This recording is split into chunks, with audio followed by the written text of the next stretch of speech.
let me start by saying that the primary inspiration was something I thought about after the execution of Ken Saro-Wiwa, the Nigerian writer, and some of his colleagues and several of his colleagues in 1995 by the military government of Nigeria. I was interested in the idea that would there be a group, a society, maybe an ethnicity that did not have anything going for it.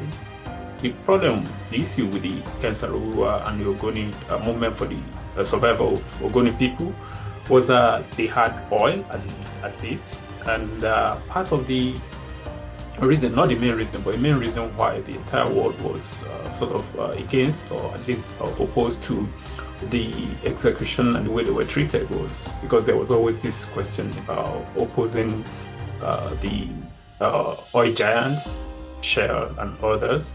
And I was just thinking, okay, could there be an ethnicity that didn't have anything going for it at that level, comparable to to what the Ogoni people experienced? And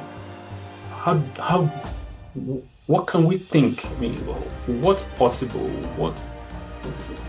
How can we stretch our imagination to the point of conceiving of such a group?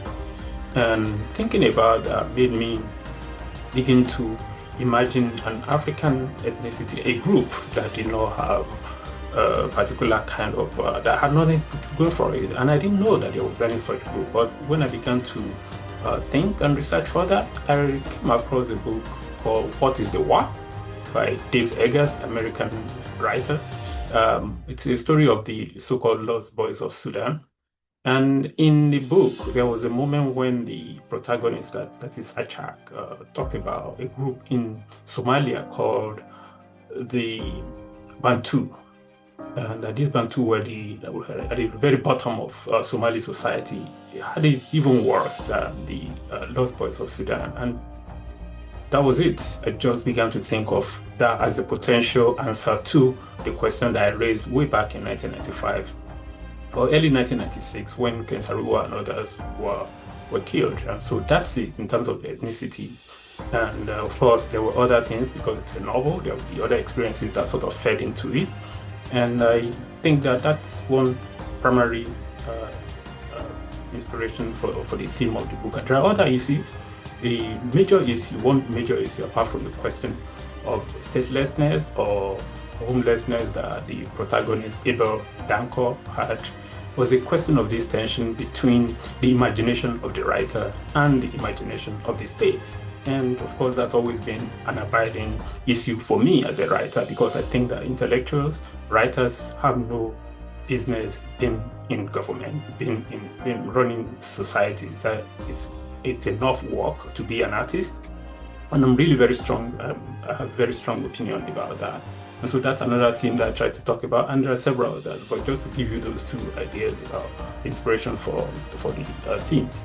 And so I decided to make the protagonist a member of this ethnicity in Somalia called the Bantu that had nothing going for it. And so the author became some kind of representative of that group, but he's a very, very ironic kind of character. He does not really speak for the society, but by and large, because of his status as a writer, he thinks generally about the safety of society in general, not so much about the Bantu. Of course, the family situation sort of informed the way he moved in the world, but the most important inspiration was the idea that a writer had to be a man or a person of his own, not beholden to any state or any ethnicity as such. I think it's actually one of the most dramatic moments in the novel, as far as I'm concerned. This is the moment when the protagonist or the narrator's lover, Jilo, is about to die. It's a very, very moving moment for me, actually. Really had a lot of trouble. I struggled a lot writing that, because on one hand, this was a character that I really liked. In fact, perhaps I think later in this video I'll probably say a bit more about her. And I really, at some point, it became clear to me that she had to die. And I really struggled with that, because on one hand, I really, really wanted her to be, because such a fascinating character, I wanted her to have a great deal of validity for the novel, and getting her killed halfway through the novel didn't seem to me to be a good thing. But at the same time, I took a hard decision. I realized that it was impossible for the protagonist to keep living in this society, and that the love affair between them was so strong that he could not leave her behind. And so the solution was to actually sort of get rid of her for that. And I have another reason why I decided to get rid of her, but that's actually one of the surprising moments. And it's until that very last moment when they were at the hospital and she was really close to dying, I decided that this is the way it's going to go. And really, I was very surprised by that, because I thought that maybe she'll get well. Even if she didn't get well, maybe they'll be able to raise enough money for her to be able to travel abroad to get better care in maybe Germany or the United States. But that didn't happen. And so I would say that that's the moment that surprised me as a writer the most in the novel.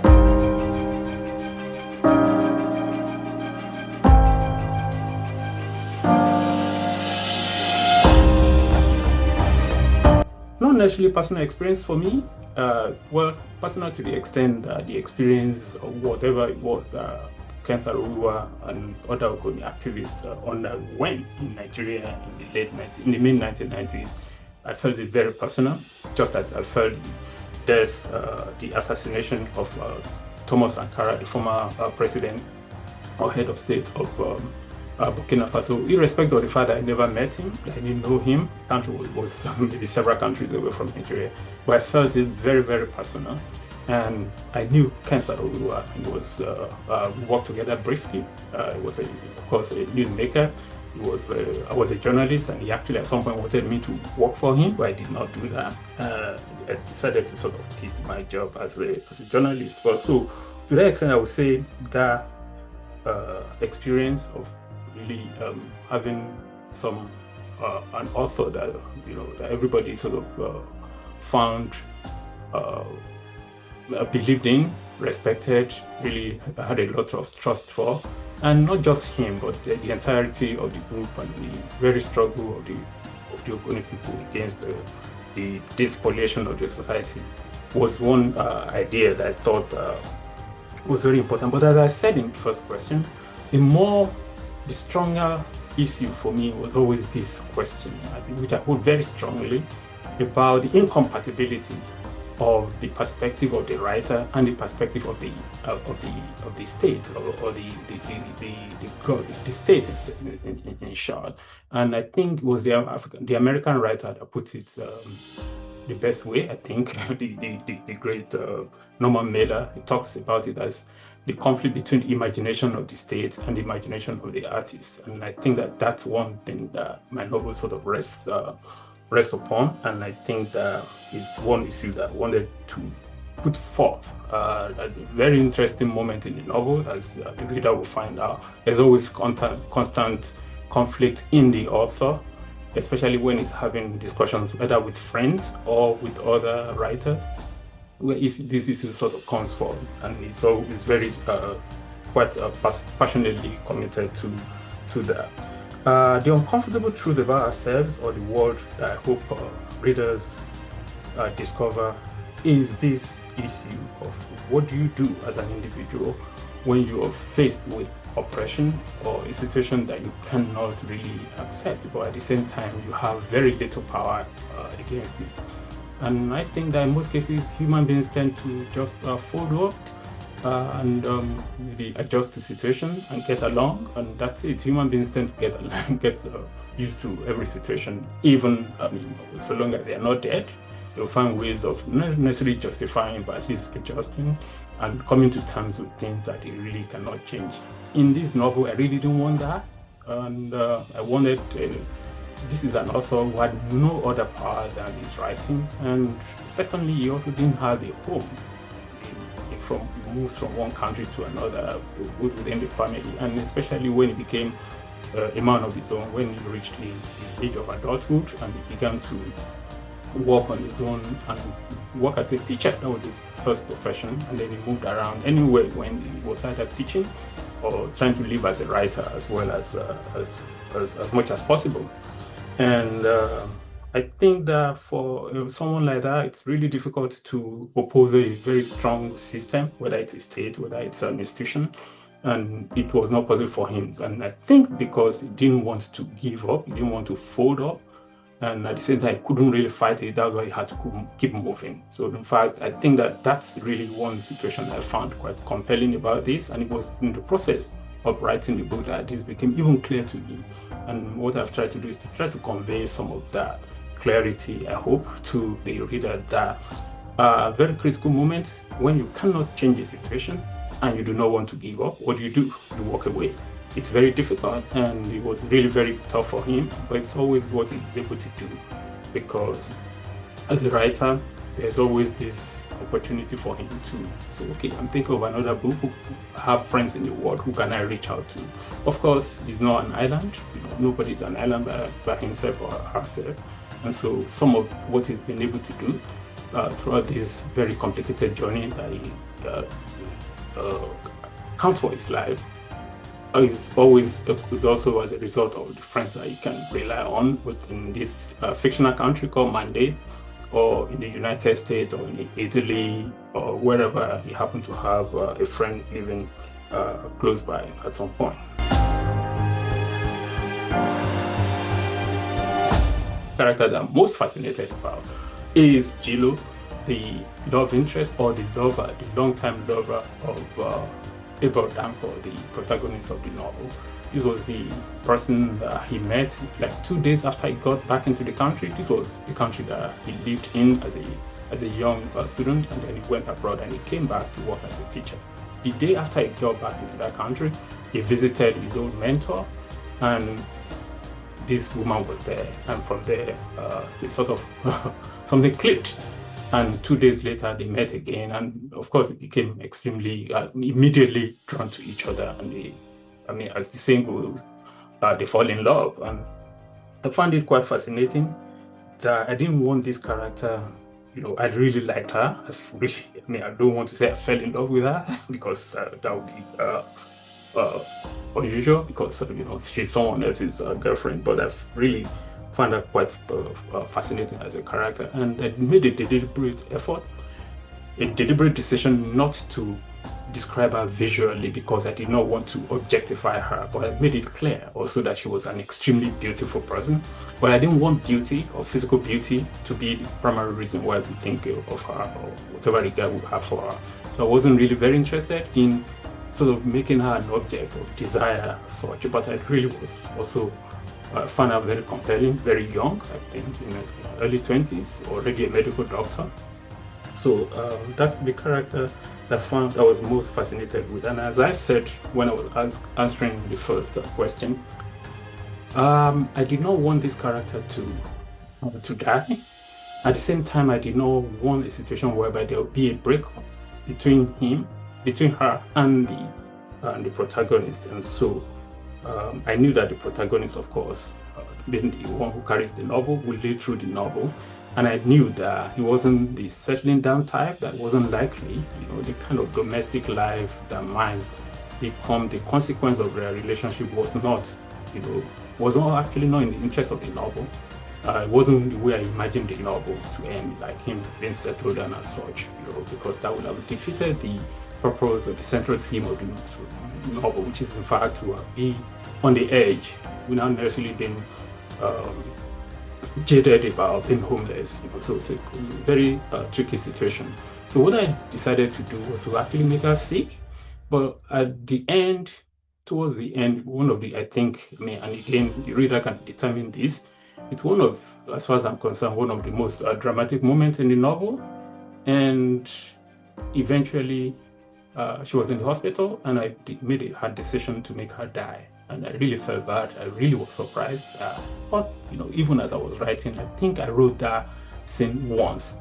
I never really revised. I got into this mood, and I basically just wrote that and made sure that the man really, the kind of love that he had been developing that really sort of stabilized him in this country for the past 4 or 5 years, then came to a stop at that moment. And I was personally moved by that. So, and I mean, it was tragedy, it was dramatic, it was very high drama as far as I can tell. Again, the reader is a better judge of that kind of situation. So I decided to to sort of strengthen his resolve to be a writer. And as a matter of fact, because of her death, he actually goes through life, maybe for the next 2 3 years, he couldn't write. He has what we call the writer's block. But it's not because there's no material for him, which is often the issue for what we associate with writer's block.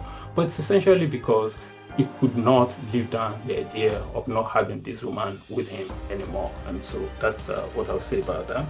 I always have character sketches, like usually characteristics, aspects of an individual that I observed or I just think of. And it may surprise many readers, but the primary inspiration for Abel Danko, the protagonist for this, was a Nigerian writer that most of us perhaps no longer do not know about or no longer remember. He was a writer called Edward Babatunde Horatio Jones. Edward Babatunde Horatio Jones was a Lagosian, I think, from the Brazilian family, and he was really quite an interesting writer. Any writer who comes across the book called Africa in Prose, which was a collection of short prose work by Wilfred Ferser and O.R. Dathon, which was published by Penguin, so-called African Classics, Penguin African Classics, back in the 60s. He had a story there called A Mourner's Progress, A Mourner's Progress. And I found that story. It was about somebody experiencing funeral, and having a very interesting attitude towards the society that I found quite interesting. It was not the classic idea of the colonial encounter or clash of cultures that were the very main themes of early African fiction from the late 50s, early 60s. It was very different from that, and we never heard much from him after that. I think the last time I heard anything about him was at this conference that was held at the University of Lagos in 1979 on film. He was there, Wole Soyinka was there, several other people participated there. And I'd always thought about him. I thought about this writer who was out in the world, So that's the person that came to my mind as I began to think of Abel Danko. I was thinking of a writer who was footloose in the world, who was really like a man of the world, very cosmopolitan, widely traveled. But again, so I found, because I never read much by Horatio Babatunde Jones, Edward Babatunde Horatio Jones, and I never really met him in person. I was just quite fascinated by that figure, and I was trying to recreate that kind of personality. So that's it. For others, it's of course, because once you have a main character, you then either decide you want to set up a family around this character, or give him a friend or a lover, through which you sort of have a dialogic kind of relationship. And so it's in fact, after the main character is the one that I sort of center, and others then come around as a result of these associations with them. One thing that I might say about that main character, that is Abel Danko, is that I actually wrote a short story back in 2006. It was published in Farafina. It's called The Master. In that short story, it was a high school teacher, biology teacher, teaching in a secondary school in northern Nigeria, who reads this African author who's published several novels and was quite fascinated by this very reclusive figure, very interesting person. And so he sort of had this idea of going to visit him. At the time, the author was supposed to be living in Equatorial Guinea. And so it goes all the way from today's Adamawa. I think it was in Mubi. Mubi is a city in northern part of Adamawa, a state in Nigeria. And it goes all the way to Equatorial Guinea to find this author. And so that's the short story. So, what I then did with the novel is to sort of give that author a backstory. In the novel, in the short story, that is, Abel Danko, I think, was called a different name there, something like Atom Danko, was already a writer in his 50s. In the novel, I then made him a younger writer go through his life. So in other words, the short story is perhaps some kind of primary inspiration for the novel. And I wrote a first draft, which I wasn't satisfied with based on that premise, and then I changed things around and then gave Abel Danko a different name, and no longer Atom, becomes Abel for reasons some kind of narrative convenience for my own part. And then, of course, give him a place to live in. So he actually is a writer much younger in age than the young teacher who goes looking for him in the short story. Another character that was fascinated by in the short story is also in the novel. Is also a woman. Is towards the end of the novel. She's the Brazilian dissident living clandestinely in Portugal. Her name in novel is called Angela. And when I began to think of this character, I actually was thinking of the Brazilian sociologist Maria Franco, who was murdered in 2018. So, but at the same time, I didn't want somebody who was murdered. I was somebody who actually was alive. I was a very different person from Franco, but I was thinking in that case of a woman who is really very physically maybe vulnerable looking, but extremely strong-willed, and I was quite fascinated by that character. In fact, the author himself, the protagonist, that is Abel Danko, was extremely fascinated by her. I also made it interesting. There's also a very interesting moment where, until he met her, he actually thought he was a man. And a very interesting moment when he said, "Oh, okay, my name is Angela." A man called Angela. And he said, "Well, because it's very, men, we usually think that men do these activist things. So I wanted it to be a woman." And of course, Angela was a gesture to Angela Davis, the African-American activist. I think I should add that as well. So Angela, based on Maria Franco, but given the name of Angela Davis, African-American activist and author and scholar.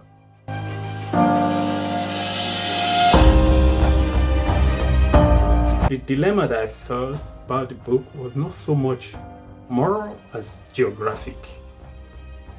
Okay, let me put this way, to say that of all the places that the novel is set in DC, it's set in a fictional West African country called Mande, which is the primary setting.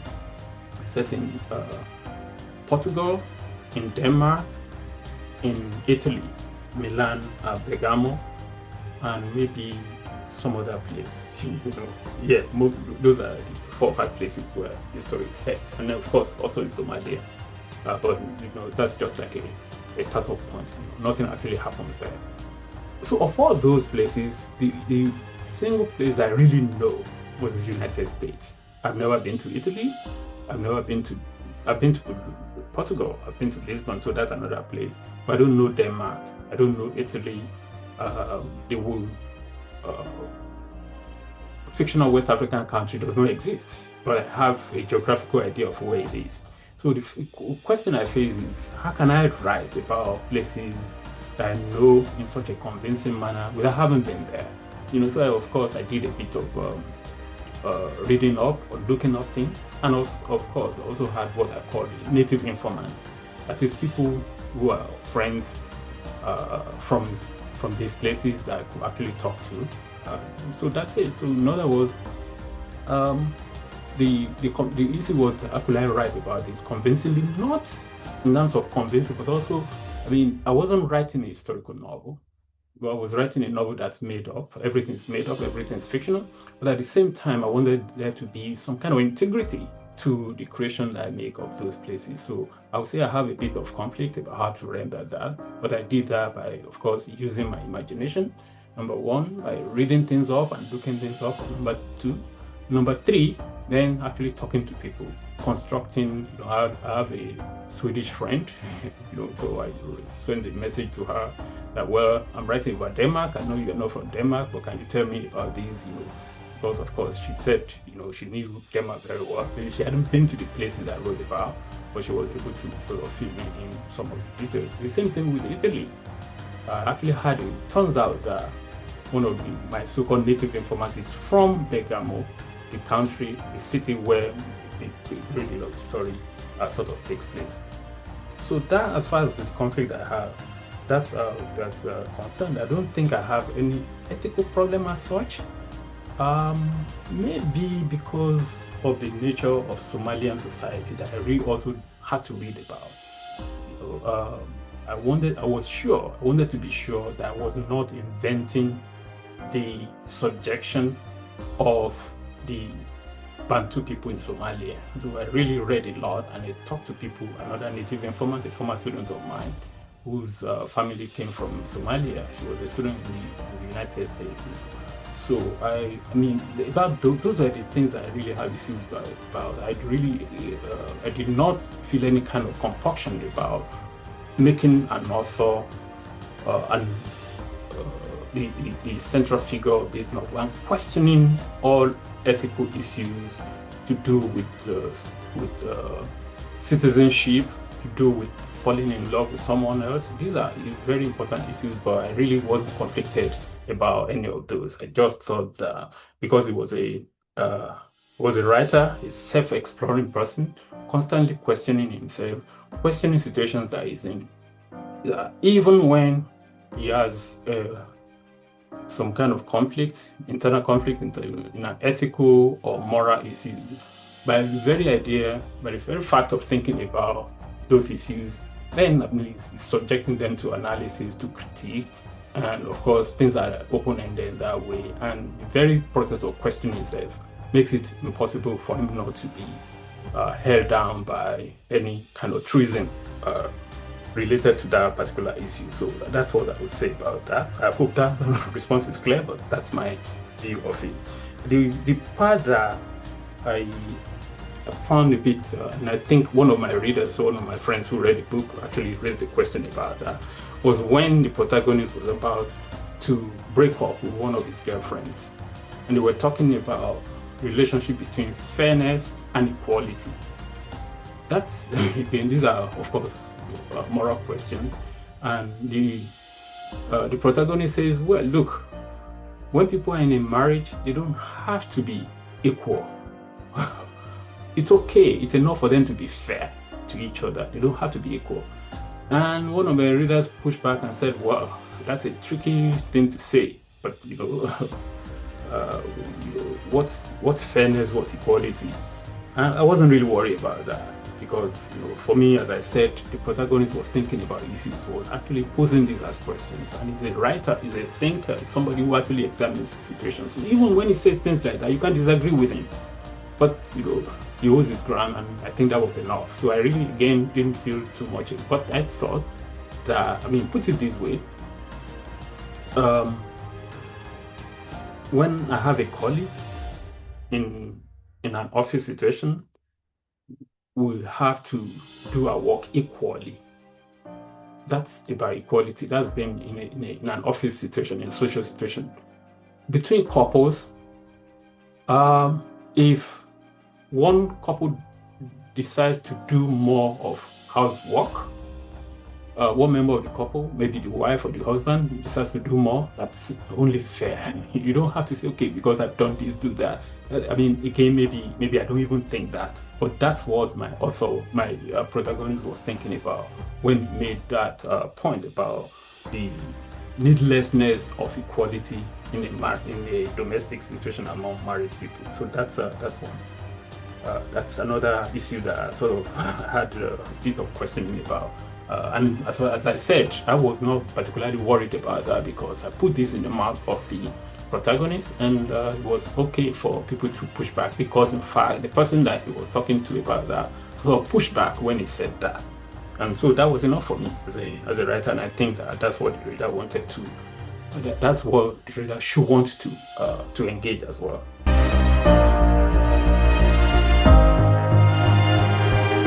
Okay, that's also another tough question. Let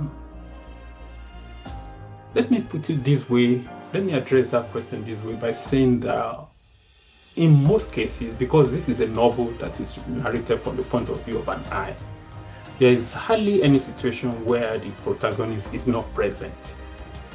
Okay, so almost everything sort of takes place. So it's not an omniscient, not a third person narrative kind of story. It's told by an I, and so in every situation, it controls every situation. In fact, another character says that he thinks about situations, in a very, of course, this character was about to break up with him and wrote a long letter saying that you are a writer who thinks about life as if everything happens for your own good. And so, so that's actually true to some extent. Almost everything that is at the center is a major dramatic persona in his stories. And so, because of that, I tend to see that whatever issues that he might find might be uncomfortable about, or that he might constitute lying to himself or lying to ourselves. These are issues that he again find extremely because he's a very open and self-critical person. He does not give himself. He does not make things easy for himself. He faces issues as he should, and in the process, he hardly lies to himself. As a matter of fact, when it seems that things are not going very well for him, he's the first person to take blame for that, for his decisions. And at some point, in fact, when again to go back to the moment when another girlfriend wanted to break up with him, that moment when they were talking about the difference between equality and fairness. He says to himself, "Oh, okay, yeah. I mean, maybe this is my comeuppance for walking away cold-heartedly from many relationships in the past." And so that's a very interesting thing for somebody to say, and he says it to himself, of course, because he doesn't sort of share this with the lady that he's having issues with at that moment. And I think that because one major issue at the heart of this novel, especially when the protagonist is trying to find a home, to settle down in Monday, or to see the viability of him settling down, it comes across this very major issue of who belongs, what's my ethnicity?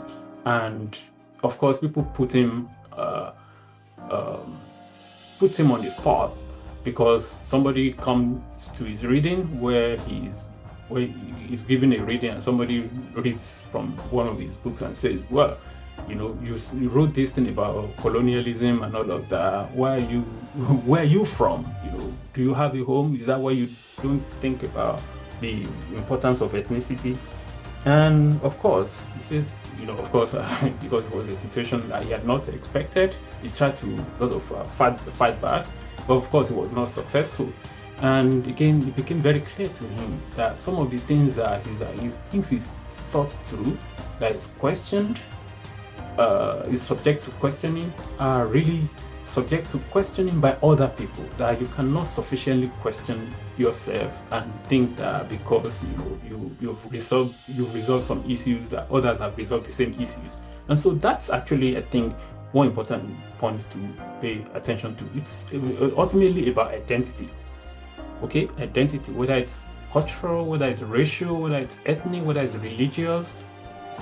We take identity for granted. We think that whether you're black or woman or Kenyan or let's say Zulu, whatever ethnicity you might think, or Italian, just put it like that. You think because of you that's what you are, you take that for granted until you begin to actually see other people question you on the basis of those assumptions. I think that's it. That's really where things sort of come to a head, so to speak. Until that moment, he thinks that, well, as a writer, if I've already questioned, through my imagination, be thinking hard. If I've already subjected this question to these issues to questioning, then I'm more or less, I'm free.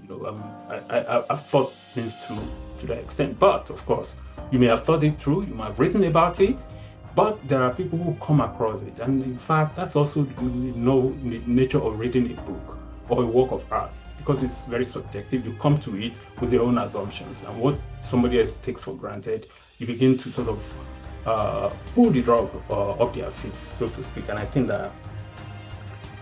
that individual readers might sort of see the point of that.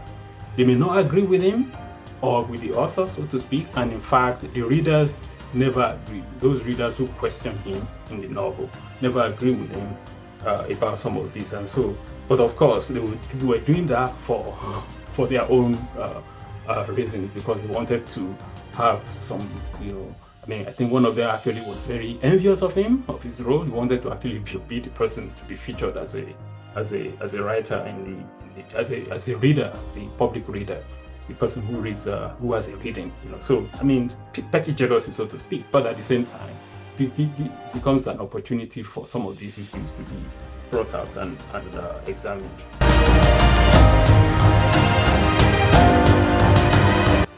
I think what they're likely to argue about, I don't know, but for me, really, because you say, why does this matter to me personally? This is a moment in the novel where, after the protagonist, Abel Danko, has broken up with the woman. This was in Denmark, when he was living in Denmark.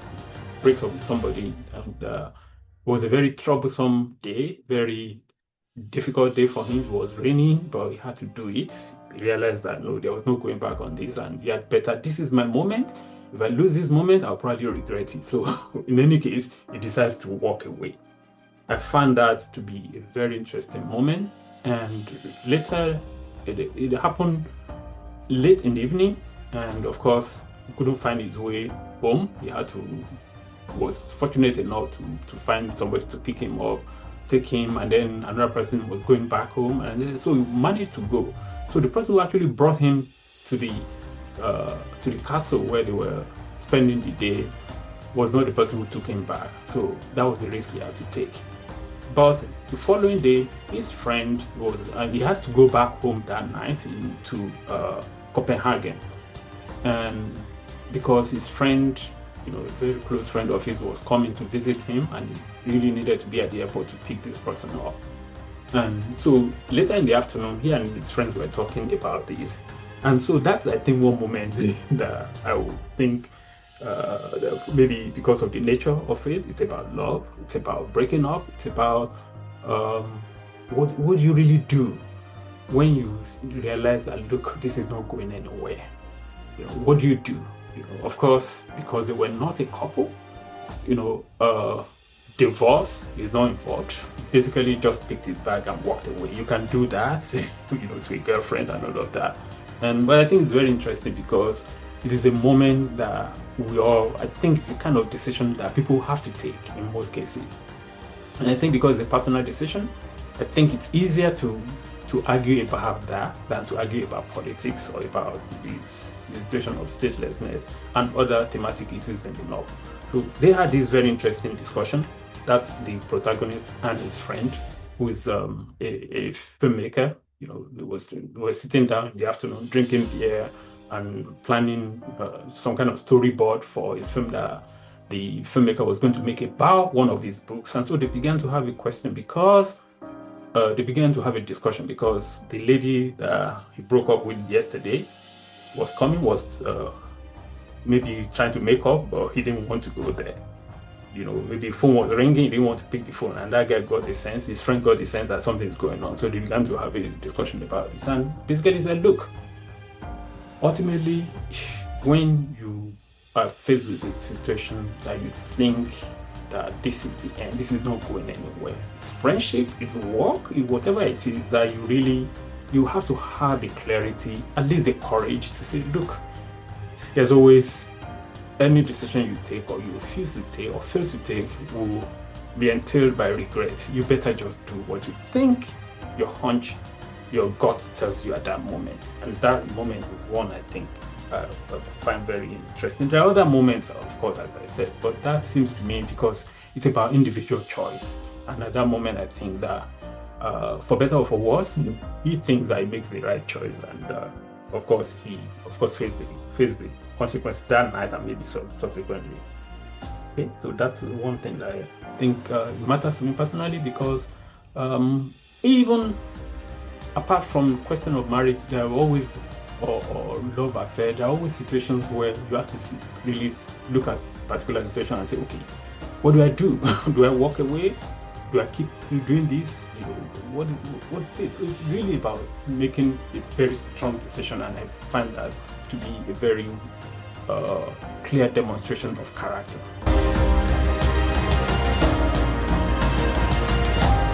The novel begins, the first chapter is about the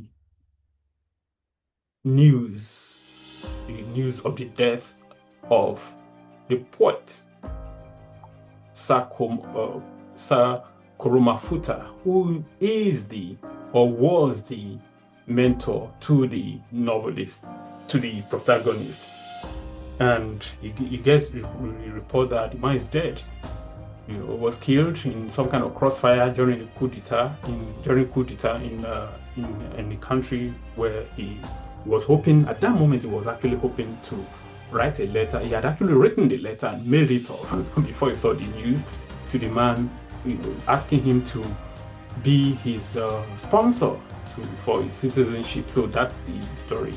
And of course, before the end of that paragraph, maybe not that chapter, but maybe before the end of that sequence, he comes across to he meets a woman who, towards the end of the novel, also becomes a potential friend. But one thing is this, that maybe according to what the expectation of this question is, the point about that at the beginning was that he was sure that because of the series of experiences that he's had about homelessness and the way he feels, that he cannot continue again. He was sure, and I think the reader was also be certain that this man is likely to find a home, or is it now really about to settle down, because the novel is told in reverse. Okay, that moment he was sure, but towards the end there was no certainty again, because although the poet is dead, his other friend, his childhood friend, who has now become a major public figure in the country, has been released in jail. So there's a potential for him to actually find home in this same country. But towards the end, it is not certain.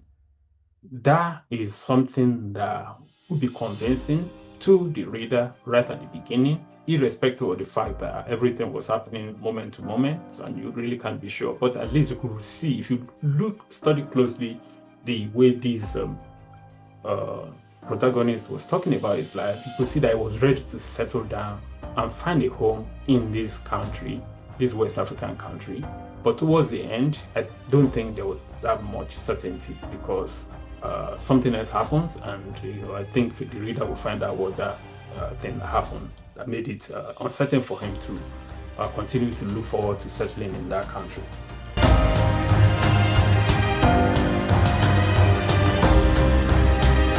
Some of the two main things I've sort of mentioned so far come up again.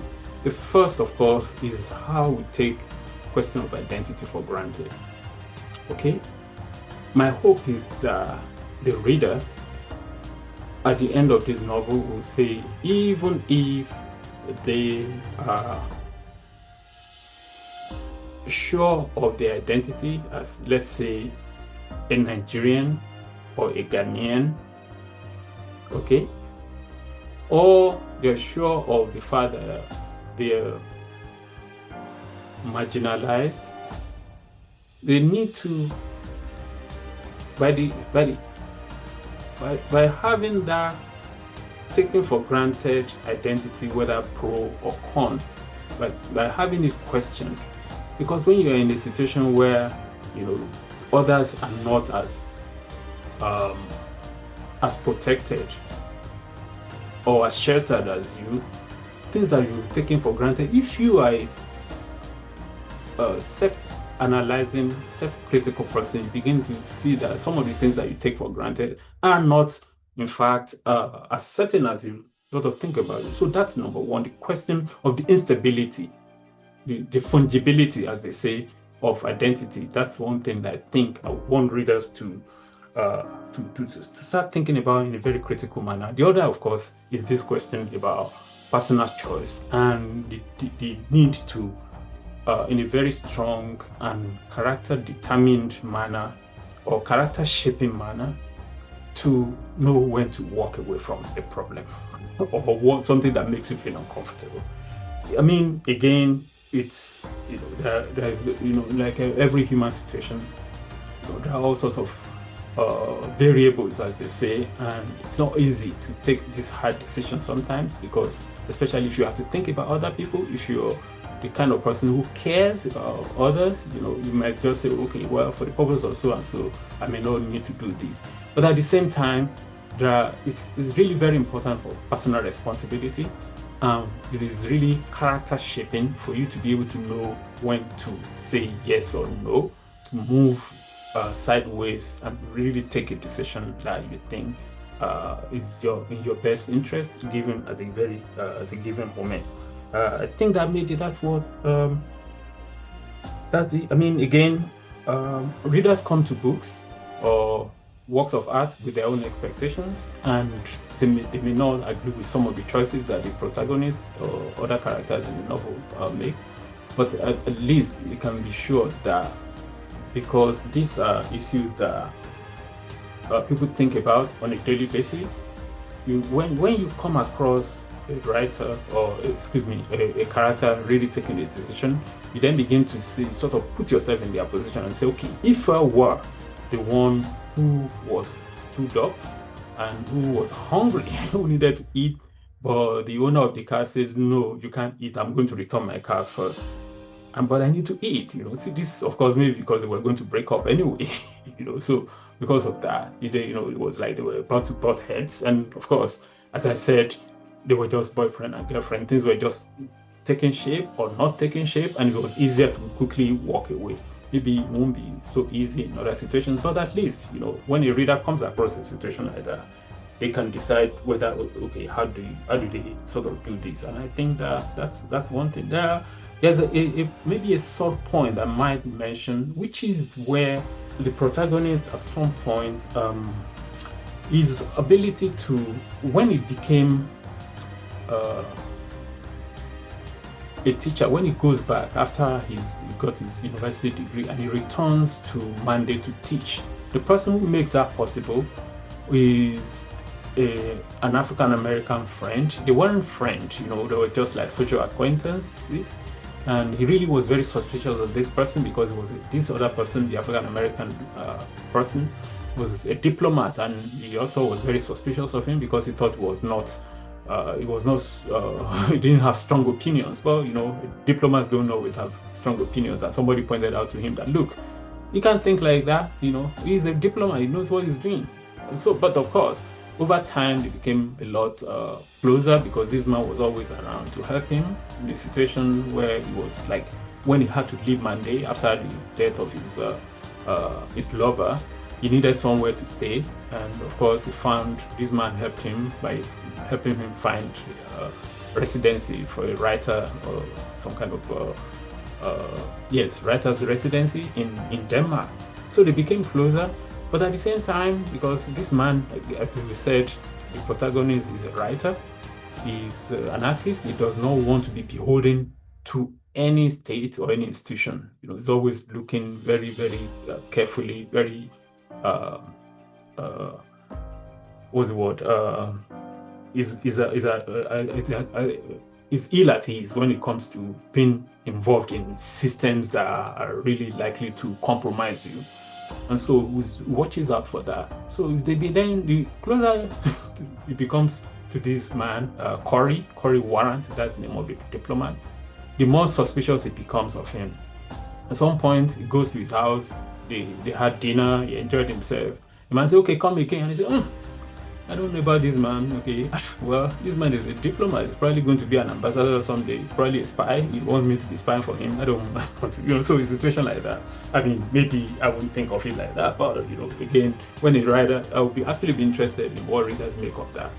Somebody who is really something of a beneficiary to you, who's helping you when you are, in a great pickle, comes across, and he doesn't ask for anything. Okay, and then at some point you decide, oh, okay, maybe this man is becoming too close to me for, so what do I do? And so the man says, let's meet again. And you say, call me, let me come and pick you up. He did not, and I think that's towards the end. Don't know how that's going to end. But again, that's an institution. That's a situation that I think is very interesting to think about from the point of view of how, when you as a reader comes across a situation like that, what do you do? How do you judge this character who takes these decisions?